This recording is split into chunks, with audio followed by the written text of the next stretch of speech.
E é por isso que a gente vai conversar agora com a infectologista Lívia Vitali a respeito da pandemia, desse momento que a gente vive da pandemia do Brasil, pior momento da pandemia do Brasil, aqui em Minas Gerais, desde o dia 17 de março, várias regiões, como o sul de Minas, está dentro da onda roxa, com várias restrições de circulação, com funcionamento dos serviços considerados apenas os serviços essenciais, e é sobre isso que a gente conversa então agora com a doutora Lívia. Boa noite, doutora. Muito obrigado por atender a gente e conversar a respeito da pandemia nesta noite de segunda-feira, doutora Lívia. Olá, boa noite. Eu que agradeço o convite de poder estar novamente com vocês. Doutora Lívia, como estava comentando, a onda roxa aqui no estado de Minas completando 20 dias.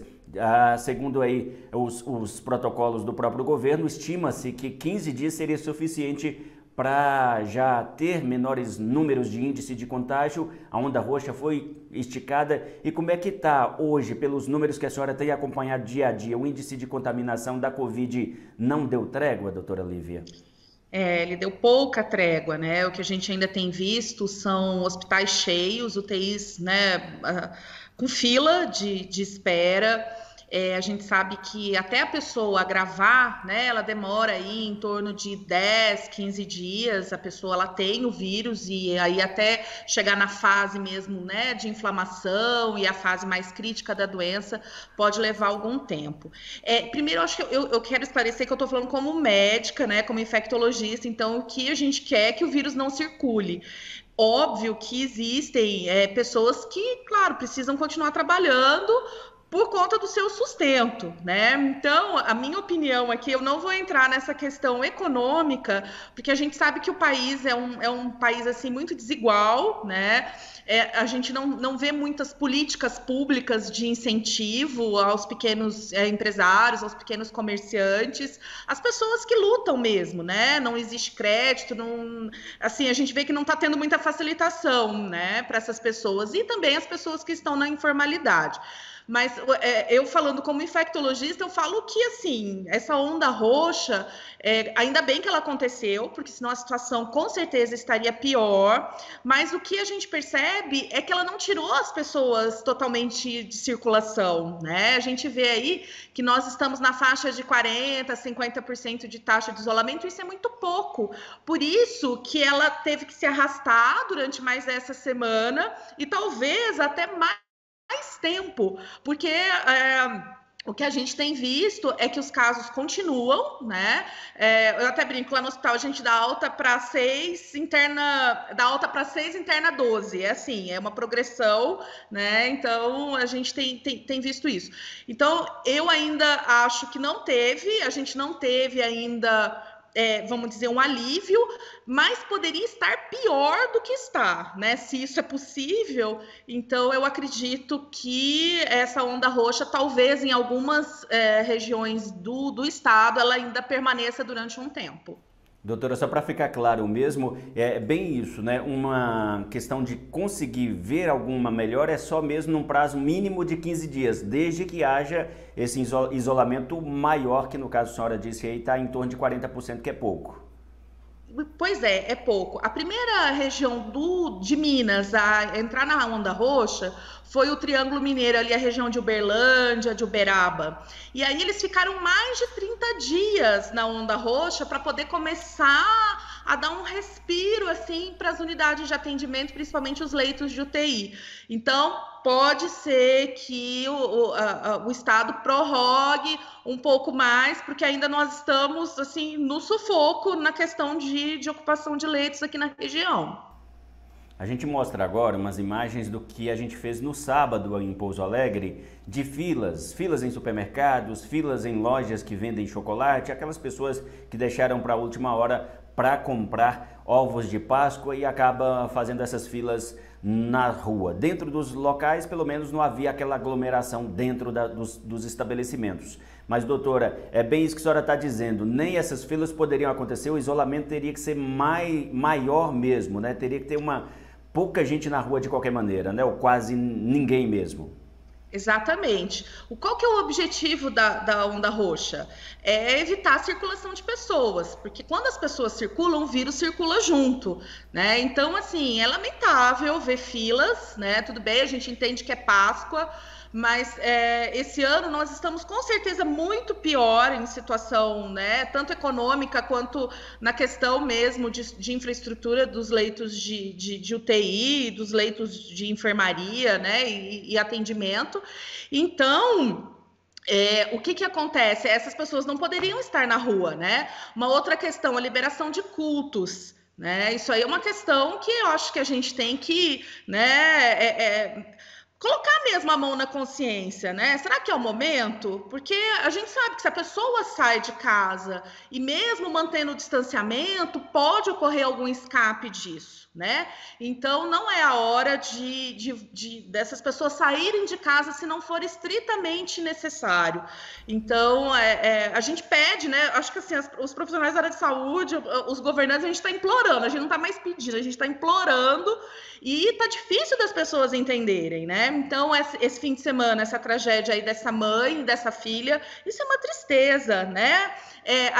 Eu vejo muitos casais morrendo, né? Morre um, dali alguns dias, ou às vezes no mesmo dia morre o outro. Você imagina isso para uma família, né? Isso destroça a família, acaba com uma família. Então, eu acho que as pessoas, não todos, claro, tem muita gente fazendo a sua parte, mas existem pessoas que eu acho que não estão tendo a dimensão da gravidade da coisa. E aí a gente precisa, às vezes, desenhar, né? Aí já pegando até uma questão do que a senhora acaba de falar, doutora Lívia, a gente, como veículo de imprensa, temos que noticiar, infelizmente noticiar tragédias como morte de mãe e filha é muito triste, gente como jornalista sente também essa tristeza do lado de cá. Aí algumas pessoas, poucas pessoas, claro, vêm reclamar de que a imprensa só fala de morte, só fala desses números tristes, mas é como a senhora está dizendo, é uma maneira de conscientizar as pessoas de que a situação é muito grave e, na opinião da senhora, que a senhora já comentou outras vezes, mas só para deixar claro, é vacina e isolamento social para resolver o problema da pandemia hoje, né? Não existe tratamento precoce, nós já entramos nesse assunto, né? São as medidas mesmo, isolamento social, uso de máscara, máscaras de boa qualidade, higienização das mãos e vacinar quando chegar a sua vez, né? Nós não temos outras questões. E agora, eu fico pensando, imagina se a gente não falasse essas desgraças, aí que a pessoa estaria na rua mesmo, né? Achando que tá tudo normal. Não está, gente. Olha, eu assim... eu falo que os profissionais da área de saúde, né, a gente que está lidando com isso todo dia, a gente vê tanto isso que assim, às vezes eu convido os negacionistas, sabe, a fazer uma visita numa UTI, se isso pudesse, né? Claro que não pode, mas se isso fosse possível, eu gostaria muito que eles fossem numa UTI, ver como é que é a questão, né, da gente lidar com esses pacientes no dia a dia. É muito triste.